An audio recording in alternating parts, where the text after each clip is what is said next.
In the last video, we looked at ways that you can strengthen your motivation and desire to achieve your weight loss goals. In video number 4, we're going to look at mindset. Before you start dieting, you need to prepare yourself mentally. If you're half-hearted about it or have negative thoughts, your motivation simply isn't going to be strong enough to keep you going, and you'll quickly fall by the wayside. Anyone can change their eating behaviour and lose weight in the short run. But if you want to achieve your weight loss goals and keep the weight off permanently, you need to establish new habits and patterns of behaviour that become a way of life. And that means taking an honest look at your eating patterns and daily routine, identifying your personal challenges, and then working out a strategy to gradually change the habits and attitudes that have sabotaged your efforts in the past. You also need to have a plan for how you'll deal with problems when they arise, as they inevitably will. Having a positive mental attitude is incredibly important when embarking on long-term weight loss. Unless you change the way you think, any success will be short-lived, and you'll soon return to your old habits, the very things that led you to pile on weight in the first place. So start by thinking about unhelpful ways of thinking that may have held you back in the past. For example, comfort eating when you're upset or stressed or bored.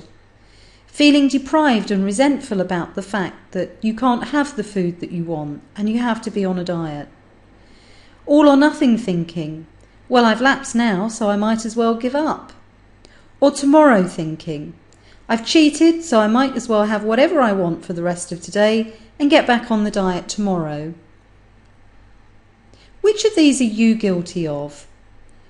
And what can you do to develop more positive thoughts that will support your efforts and take you closer to your weight loss goals? Think about all the diets you started and abandoned in the past. What made you give up? Are there any patterns of behaviour, any triggers or warning signs that you need to be on the lookout for?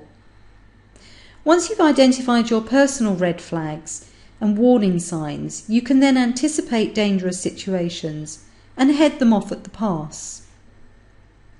For example, if you know that you're prone to eating out of boredom, you can plan all sorts of fun activities to keep you occupied instead of sitting in front of the TV every night and tucking into a big bag of crisps.